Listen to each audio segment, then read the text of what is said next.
मित्रों हूँ भाईन गोपियाणी आपનું સ્વાગત કરું છું ई વિદ્યામાં। આજે આપણે ધોરણ 12ની અંદર વિષય અર્થશાસ્ત્ર જેમનો કોડ છે 022 એની આપણે બ્લુ પ્રિન્ટની વાત કરશું। કારણ કે ઘણી વખત દરેક જે વિદ્યાર્થીઓ છે જે ધોરણ 12માં પ્રવેશે છે એના માટે એ જોઈએ કે અમારું 12માનું સાહેબ બોર્ડ છે, પરંતુ અમારે દરેક વિષયને કેવી રીતના તૈયારીમાં લેવો, એમાં કયા વિષયમાં કયા ચેપ્ટરમાં કેટલા ગુણનું પૂછાશે, આવા દરેક પ્રશ્નો હોય છે। અને જો એ પ્રશ્નોનું નિરાકરણ આવે તો દરેક પેપર છે એ તમને ખૂબ જ સામાન્ય બની જાય છે। અને એ મુજબની જ જો તૈયારી હોય આખું જ વર્ષ દરમિયાન તો ઘણી જ બધી પ્રગતિ છે એ વિદ્યાર્થી મિત્રો 100% થવાની છે।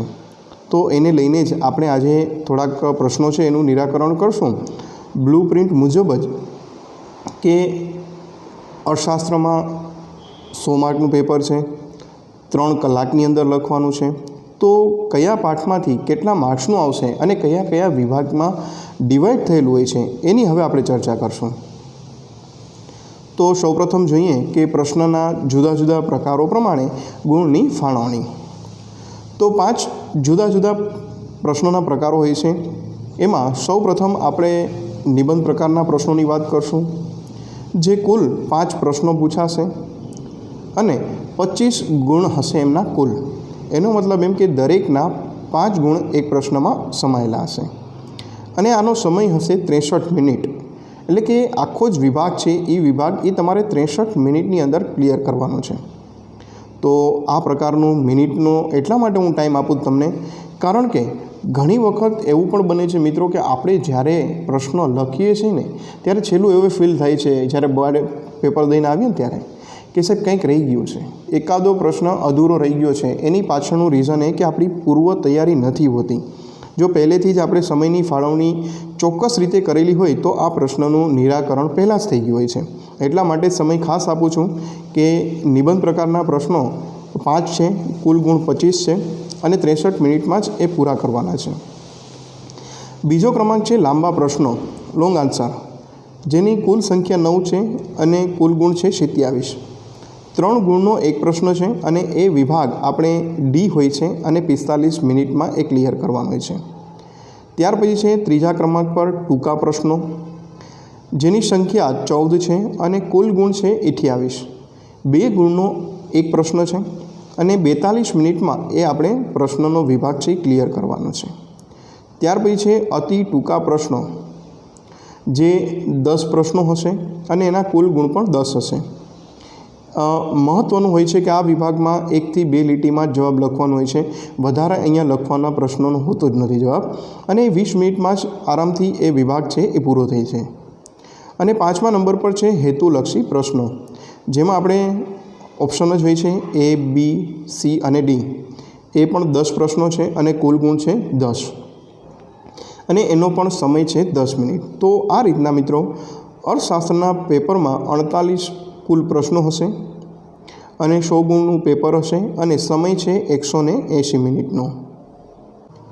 ત્યારબાદ આપણે વાત કરશું કે દરેક ચેપ્ટરમાંથી કેટલા ગુણનું પૂછાશે।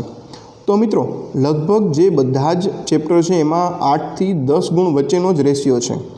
તો પણ આપણે એકવાર રિવિઝન કરી લઈએ કે પહેલા પાઠમાંથી 8 ગુણનું, બીજા પાઠમાંથી 10 ગુણનું, ત્રીજામાંથી 8 ગુણનું, ચોથા ચેપ્ટરમાં 8 ગુણનું, પછી 5, 6, 7 અને 8 આ ચારેય ચેપ્ટરમાંથી 10 ગુણનું જ પૂછાશે।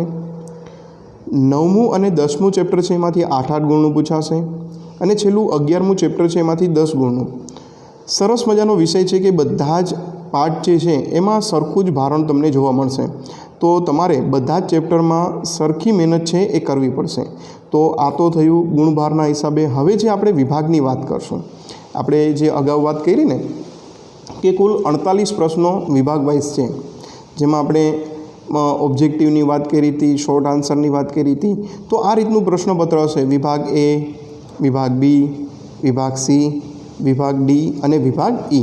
તો આ રીતના પહેલાં A વિભાગમાં 10 ગુણ, બીમાં પણ 10 ગુણ, સીમાં 28 ગુણ, ડીમાં 27 ગુણ અને એમાં 25 ગુણ। તો આ રીતના આખું જ પ્રશ્નપત્રનું આપણને પરિરૂપ જોવા મળશે, જે 100 ગુણની આપણે ચર્ચા કરી હતી તે છે। અને હવે આપણે એ પરિરૂપ મુજબ જોઈએ તો દરેક જે વિભાગ હશે એ વિભાગની અંદર મેં તમને ઉપર સમજાવ્યું, ફરી પાછું એકવાર આપણે લઈએ કે માની લ્યો વિભાગ એ હશે તો એની સૂચના શું હશે? તો 1 થી 10 એનો ક્રમાંક હશે અને જે વિકલ્પો હશે એમાંથી જ એક પસંદ કરવાનો છે અને લખવાનો છે. આપણે એક આના પછી એક એવો લેક્ચર બનાવશું કે પેપર કઈ રીતના લખવાનું, વિભાગ કેવી રીતના લખવાનું, એના વિશેના પ્રશ્નો છે એનું પણ આપણે એક ટૉપિકની અંદર એક નવા લેક્ચરની અંદર વિસ્તારથી વાત કરશું. અહીંયા માત્ર આ જ નહીં ચર્ચા કે દરેક વિભાગમાં શું એની નોંધ હશે. વિભાગ બીમાં હશે કે દરેક પ્રશ્નો છે એનો જવાબ 1 કે 2 વાક્યમાં આપવાનો, જે 10 પ્રશ્નો હશે અને 10 ગુણ હશે. વિભાગ સીની અંદર 21 થી 34 નંબરના પ્રશ્નો હશે અને એને ટૂંકમાં જ જવાબ આપવાનો છે, જેના દરેક પ્રશ્નના 2 ગુણ હશે, જે 2 લીટીથી લઈ અને 5-6 લીટી સુધી તમારો જવાબ ક્લિયર થઈ જાય. ત્યાર પછી છે વિભાગ ડી, જે 35 થી 43 સુધીના પ્રશ્નો હશે અને લખ્યું હશે કે મુદ્દાસર જવાબ આપો, એટલે કે મુદ્દા વાઇઝ છે એના જવાબ માંગેલા હશે અને દરેક પ્રશ્ન 3 ગુણના હશે અને ટોટલ 9 પ્રશ્નો છે આપણને અહીંયા જોવા મળશે. અને છેલ્લું છે વિભાગ એની અંદર, જ્યાં 25 ગુણ હશે અને એમાં 44 થી 48 સુધીના પ્રશ્નો હશે અને સૂચના હશે કે વિસ્તારપૂર્વક જવાબ આપો. તો વિસ્તારથી આખો જ પ્રશ્ન છે એ તૈયાર કરવાનો છે.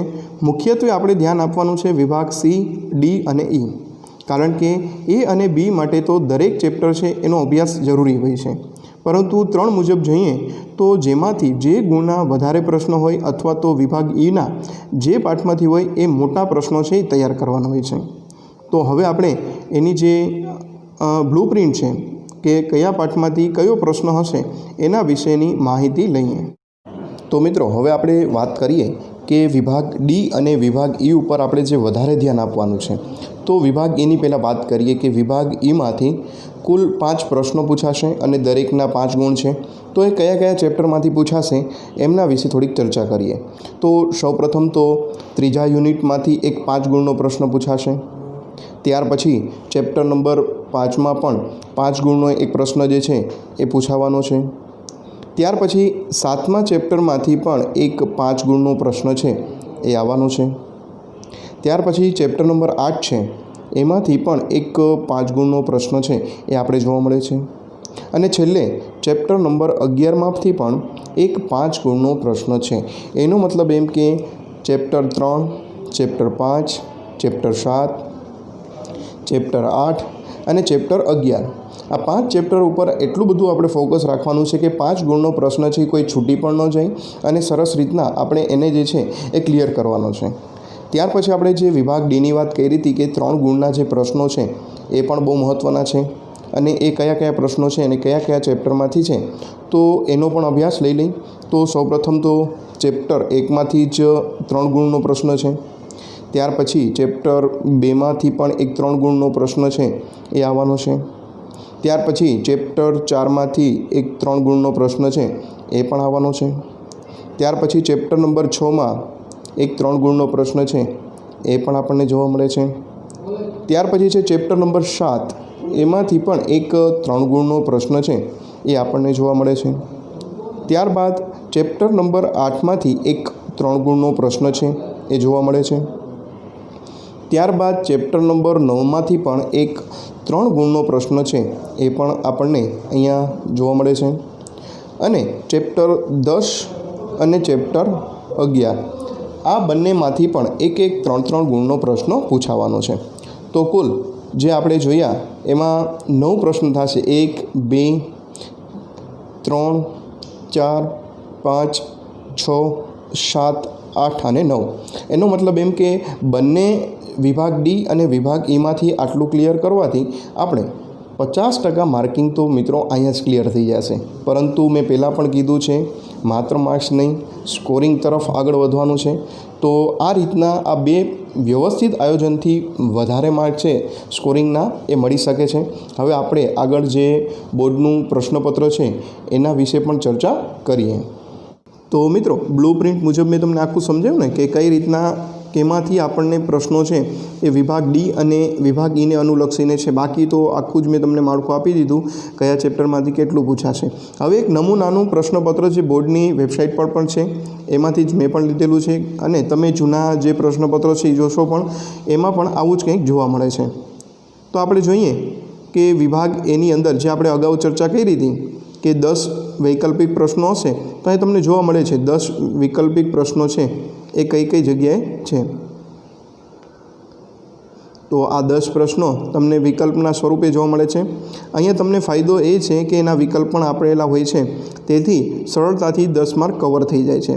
વિભાગ બીની અંદર જઈએ તો ત્યાં પણ આપણને આ 10 પ્રશ્ન આપેલા છે જે એક એક વાક્યમાં જ આપવાના હોય છે. તો અહીંયા પણ આપણે જોવા મળે છે કે દરેક પ્રશ્ન 1 કે 2 વાક્યમાં જ એનો જવાબ આપવાનો છે અને 10 પ્રશ્નના અહીંયા આપણને ઉદાહરણ પણ આપેલા છે. ત્યાર પછી છે વિભાગ સી જે 2 ગુણનો પ્રશ્ન છે અને 21 થી 34 સુધીના પ્રશ્નો એટલે કે 14 પ્રશ્નો છે એ 2 ગુણના આપેલા હશે જે અહીંયા આપણને જોવા મળે છે ઉદાહરણ સ્વરૂપે. ત્યાર પછી જે મહત્ત્વના વિભાગની વાત મેં કરી હતી વિભાગ ડીની, તો અહીંયા આપણે વિભાગ ડી પણ જોવા મળે છે જેના 3 ગુણ છે અને 9 પ્રશ્નો છે. એ 9 પ્રશ્નોનું અહીંયા એક ઉદાહરણ સ્વરૂપે આપ્યું છે. આપણે જે દરેક ચેપ્ટરમાં કીધું હતું કે કયા ચેપ્ટરમાંથી 3 ગુણના પ્રશ્ન પૂછાશે, અથવામાં પણ હશે 3 પ્રશ્નો. અને છેલ્લો વિભાગ ઈ છે જે 5 ગુણનો પ્રશ્ન હશે, તો જેમાં 44 થી 48 સુધીના પ્રશ્ન છે અને 5 પ્રશ્નોમાંથી ત્યાં પણ આપણને 2 અથવાના પ્રશ્નો જોવા મળશે અને એની પણ આપણે ચર્ચા કરી હતી કે કયા ચેપ્ટરમાંથી કયો પ્રશ્ન પૂછાવાનો છે 5 ગુણનો. તો મિત્રો આ આપણને આજની એક બ્લુ પ્રિન્ટની એક સામાન્ય માહિતી થઈ. બને તો 2021ની જે તૈયારી છે તમે આ મુજબ કરશો તો 100% તમને ફાયદો થશે સમયને લઈ અને માર્ક્સને લઈને, અને ખોટી મહેનત પણ ન થાય અને સારી રીતની મહેનતનો આપણને ઘણો બધો ફાયદો પણ મળે. તો થઈ જાઓ તૈયાર. ઓલ ધ બેસ્ટ અત્યારથી જ 2021 માટે ધોરણ 12ના વિદ્યાર્થીઓ માટે. હવે એક નવી બીજી બ્લુ પ્રિન્ટ સાથે ફરી મળશું. ત્યાં સુધી જય હિન્દ, જય ભારત.